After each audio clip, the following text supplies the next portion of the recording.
तो फिर एक बार रीजनिंग सीखो चैनल पे आपका स्वागत है। और यहाँ पे हम लोग कंप्लीट करेंगे जो है आपका रीजनिंग का प्रेस्टिक सेट 35। ठीक है, इसके पहले हम लोगों ने रीजनिंग के जो है 34 प्रेस्टिक सेट कंप्लीट कर लिया है। यदि आपने उसको नहीं देखा है तो हमारे चैनल पर प्ले लिस्ट बना हुआ है, उसमें जाकर देख सकते हैं। ठीक है, अगर आप किसी भी गवर्नमेंट एग्ज़ाम के जो है तैयारी कर रहे हैं तो आपसे इस प्रकार के प्रश्न पूछे जाते हैं, जैसे कि आप देख सकते हैं लिखा गया है यदि 5 गुणे 6 बराबर 42 और फिर लिखा है कि 8 गुणे दो गुणे 8 बराबर 27 तथा 9 गुणे 4 गुणे 9 बराबर 50 हो तो 7 गुणे 0 बराबर आपको बताना है कि क्या होगा। ठीक है, दूसरा जो है आपके सामने प्रश्न दिया गया है यहाँ पे, और उसका जो है वाट का जो चिन्ह है वहाँ पे आपको बताना है कि क्या होने वाला है। ठीक है, तो शॉर्ट ट्रिक के साथ इन प्रश्नों को हम लोग सॉल्व करना सीखेंगे।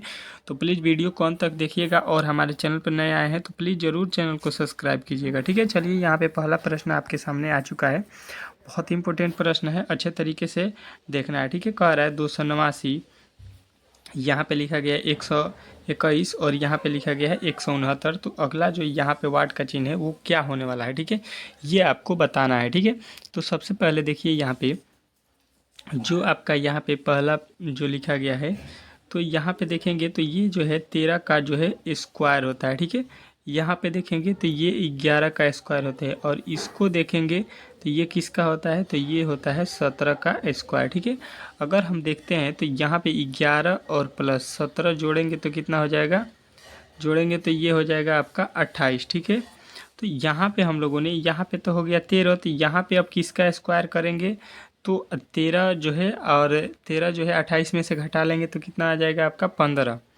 15 का स्क्वायर कितना होता है, तो 225 होता है। यहाँ पे 15 का स्क्वायर कर लीजिएगा, 225 जो है यहाँ पे आपको राइट उत्तर हो जाएगा। ठीक है, इस प्रकार इस प्रश्न को बनाना था, जो कि बहुत ही इजी था। आशा करता हूँ कि आप लोगों ने इस प्रश्न को बना लिया होगा। ठीक है, कोई इसमें दिक्कत नहीं हुआ होगा। ठीक है, इस प्रकार इस प्रश्न को बनाना था, जो कि बहुत ही ईजी था।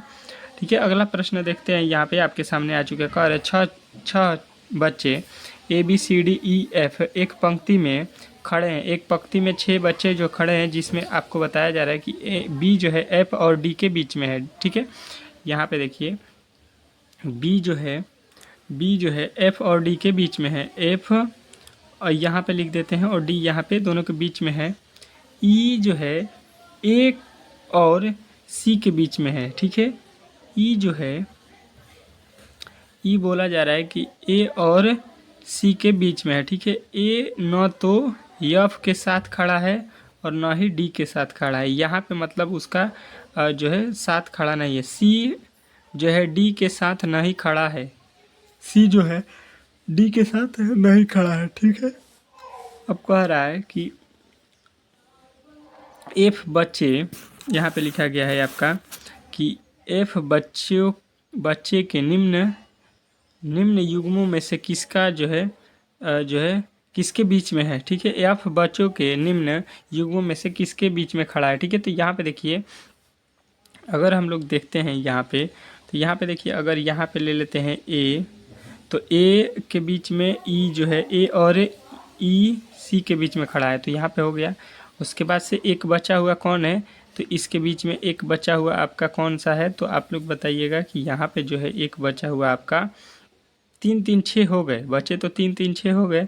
3 और 3 6 बच्चे को बैठाना था पहले ही, तो हम लोगों ने यहाँ पे बैठा दिया। ठीक है, और बोला गया था कि सी जो है सी जो है यहाँ पे लिखा गया है वो डी के साथ नहीं है, तो डी जो है यहाँ पे है तो इसके साथ में नहीं है, ये तो एफ के साथ में है सी। ठीक है, यहाँ पे तो अब क्या बोला गया है कि एफ जो है एफ बच्चों के निम्न युग्म में से किसके साथ है, तो एफ देख लीजिए किसके साथ है।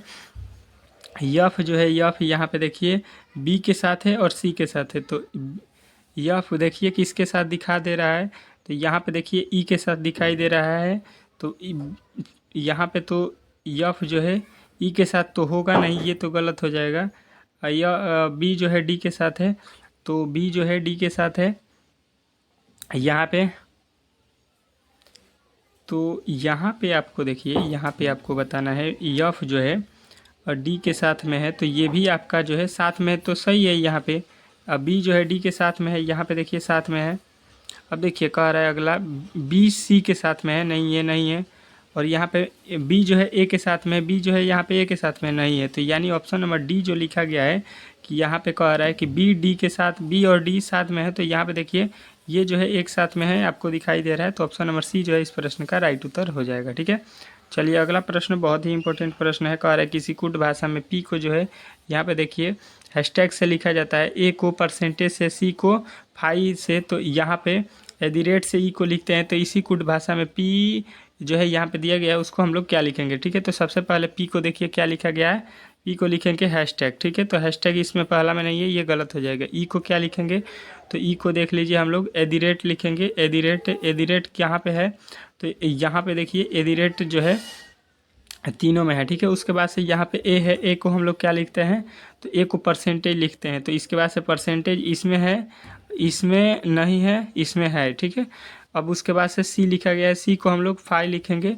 परसेंटेज के बाद से सी को लिखेंगे फाई, तो फाई किसमें है, इसमें भी है, और यहाँ पे जो है नहीं है फाई, तो ये भी गलत हो जाएगा, यानी ऑप्शन नंबर डी जो है राइट हो जाएगा यहाँ पे फाई के चलते। ठीक है, ऑप्शन नंबर डी जो है आपका 100% इस प्रश्न का राइट उत्तर हो जाएगा। ठीक है, चलिए अगला प्रश्न को देखते हैं।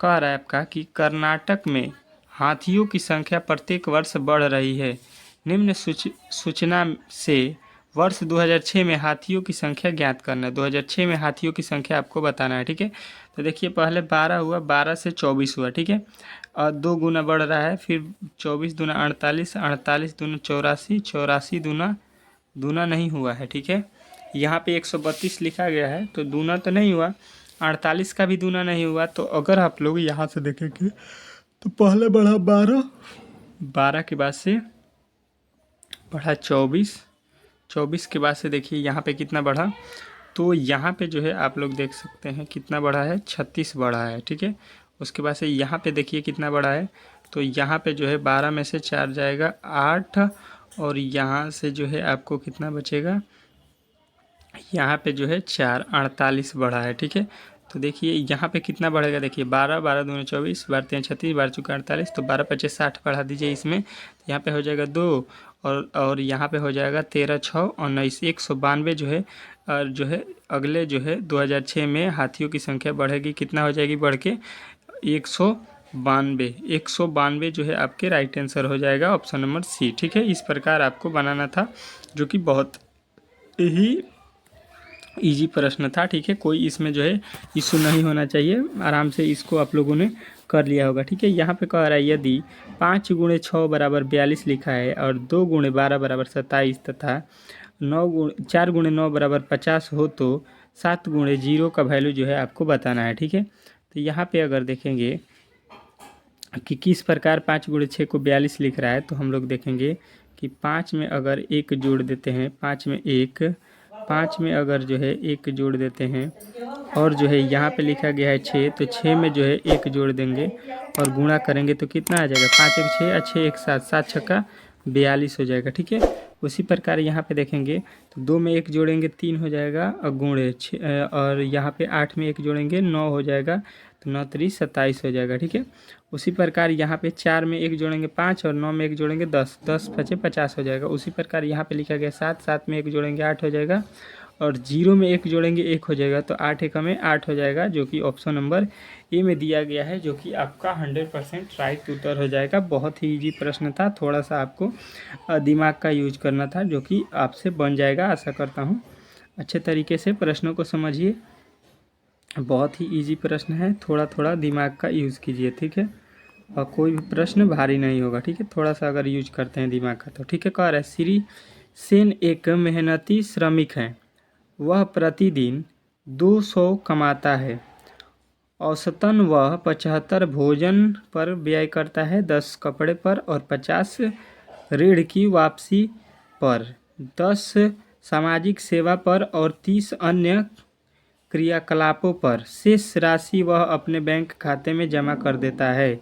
यदि जनवरी में वह 5 दिन की छुट्टी लेता हो, तो उस माह के लिए वह बैंक में कितनी राशि जमा करेगा। ठीक है, तो यहाँ पे देखिए सबसे पहले 200 रुपये वो कमा रहा है। ठीक है, तो 75 रुपये खर्चा कर दिया, 10 85 हो गया, 85 में फिर 50 खर्चा कर दिया, तो कितना हो गया, तो वो हो जाएगा आपका 135 हो जाएगा। ठीक है, उसके बाद से देखिए, उसके बाद से 10 सामाजिक सेवा में कर दिया तो 145, और 30 अन्य पर कर दिया तो यहाँ पे जो है यहाँ पे आपके 145 हुए हैं, उसमें 30 और ऐड कर दीजिए तो कितना हो जाएगा, यहाँ पे हो जाएगा आपके 175। ठीक है, उसके पास से उसके पास बचे कितने, 25 रुपये बचे। ठीक है, तो वह कह रहा है कि वो जो है 25 रुपये जो है खाता में जमा करता है। ठीक है, 25 रुपये हर दिन खाता में जमा करता है, तो 5 दिन की छुट्टी ले लेता है। ठीक है, 5 दिन का वो क्या करता है, जनवरी में छुट्टी ले लेता है, तो 5 दिन का जो है आप उसमें जो है 75 में पहले 5 से गुणा कर दीजिए, क्योंकि डेली का खर्चा उसका कितना है 175, तो उस दिन भी तो खर्चा होगा, वो छुट्टी पे है तो यहाँ पे गुणा करेंगे तो कितना हो जाएगा, 5 पचे 25 और यहाँ पे 5 सत्ते 35 और 2 37, फिर 5 एकम में 5 और 3 8, 800 रुपये खर्चा हो जाएगा। तो जो है अब आपको बताना है कि वो जो है कितना जो है खर्चा बचाया है। ठीक है, तो यहाँ पे सबसे पहले क्या करेंगे कि उसके जो है कितने दिन हुए बचे हुए हैं। ठीक है, कितने दिन जो है वो जो है कितने दिन जो है वो आपको बताना है कि वो कितने दिन जो है यहाँ पे जो है आप लोग सबसे पहले देखिए। इसके बाद से अब आपको क्या करना है यहाँ पे, अब आप लोग सबसे पहले देखिए 31 दिन का जो है ये मंथ होता है 31 दिन का, और तो 31 दिन में गुणा कर दीजिए। 31 दिन वो काम किया है, एक दिन नहीं। यहाँ पे देखिए सबसे पहले क्या करते हैं, इसमें जो है 200 रुपये कमा रहा है। ठीक है, 200 कमा लिया।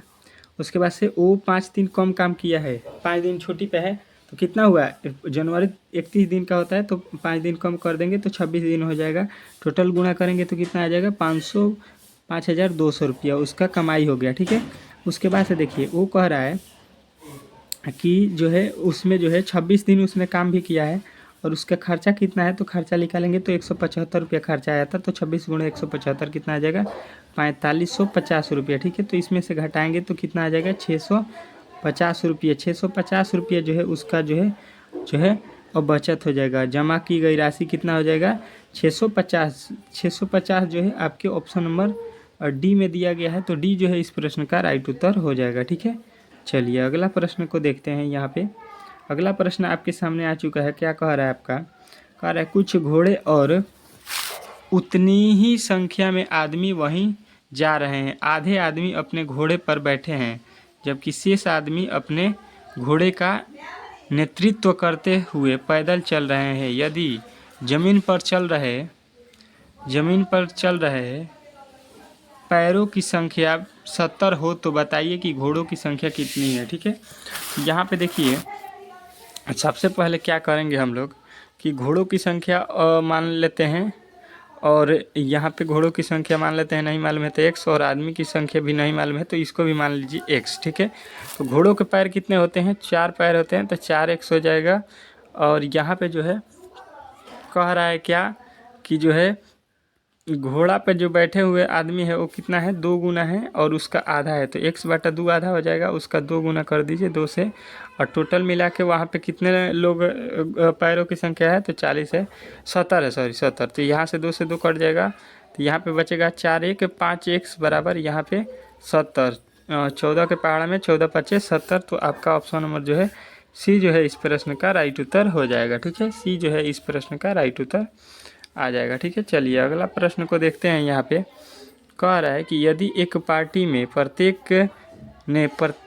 को एक गिफ्ट दिया, यदि वितरित किए गए कुल गिफ्टों की संख्या 90 थी तो पार्टी में कुल कितने व्यक्ति शामिल थे। ठीक है, तो देखिए सबसे पहले देखिए यहाँ पे कहना चाह रहा है कि जितने भी लोग हैं सबने एक एक जो है आदमी को एक एक गिफ्ट दिया। ठीक है, तो व्यक्तियों की संख्या जो है आपको बताना है। ठीक है, तो यहाँ पे देखिए अगर आप देखेंगे तो टोटल जो है पार्टी में गिफ्ट की संख्या 90 है। ठीक है, तो यहाँ पे देखिए अगर हम लोग ऑप्शन से बनाएंगे 9 आदमी लेंगे तो 9 9 के कितना हो जाएगा, 81 हो जाएगा, और एक एक इसमें से कम करेंगे तो यहाँ पे 72 टोटल गिफ्ट हो जाएंगे। ठीक है, तो यहाँ पे देखिए उसी प्रकार अगर 10 ऑप्शन में लेते हैं तो एक तो अपने को नहीं देंगे तो 9 हो जाएंगे गिफ्ट देने वाले, 10 आदमी है तो 9 को गिफ्ट देंगे, तो 9 दहाका 90, यानी कि आपका जो है ऑप्शन नंबर यहाँ पे देखिए जो 10 आदमी है तो 9 को गिफ्ट देंगे, 10 आदमी अगर गए हैं तो